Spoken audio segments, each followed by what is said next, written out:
অবশেষে জুনিয়র চিকিৎসকরা আন্দোলনে পেলেন নৈতিক জয়। আজ লালবাজার অভিযান করেছিলেন জুনিয়র চিকিৎসকরা। আগে থেকেই আঁটোসাঁটো নিরাপত্তার বন্ধনীতে ঘিরে ফেলা হয় কলকাতা পুলিশের সদর দপ্তর। লালবাজারে প্রায় 4 মিটার দূরত্ব পর্যন্ত লোহার ব্যারিকেড বসানো হয়। আর সেই লোহার ব্যারিকেড এবং গার্ডরেল যাতে কোনোভাবে উঠিয়ে না ফেলা হয় তার জন্য সিমেন্টের বিরাট কোট করা হয়েছিল। বলা যেতে পারে লালবাজার একেবারে যুদ্ধভূমিতে পরিণত হয়েছিল।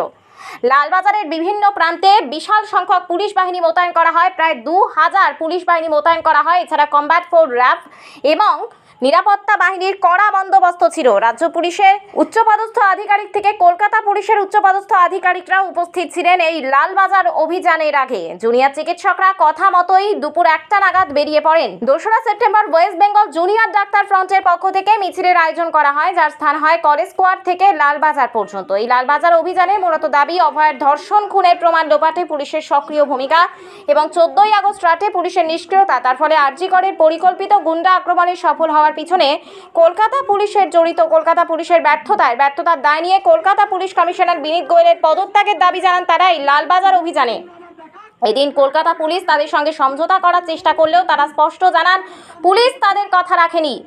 একই সঙ্গে পুলিশের অর্থাৎ কলকাতা পুলিশের ডিসি সেন্ট্রাল ইন্দিরা মুখোপাধ্যায় থেকে বিনীত গোয়েলের নানান রকম বিভ্রান্তিমূলক কথাবার্তায় তারা যথেষ্ট প্ররোচিত হয়েছেন বলে অভিযোগ করেন জুনিয়র চিকিৎসকরা।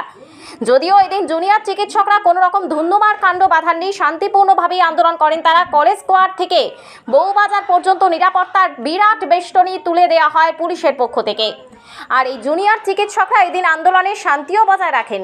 বিশেষ মেরুদণ্ড এবং গোলাপ ফুল নিয়ে প্রতীকী প্রতিবাদে অংশগ্রহণ করেন তারা।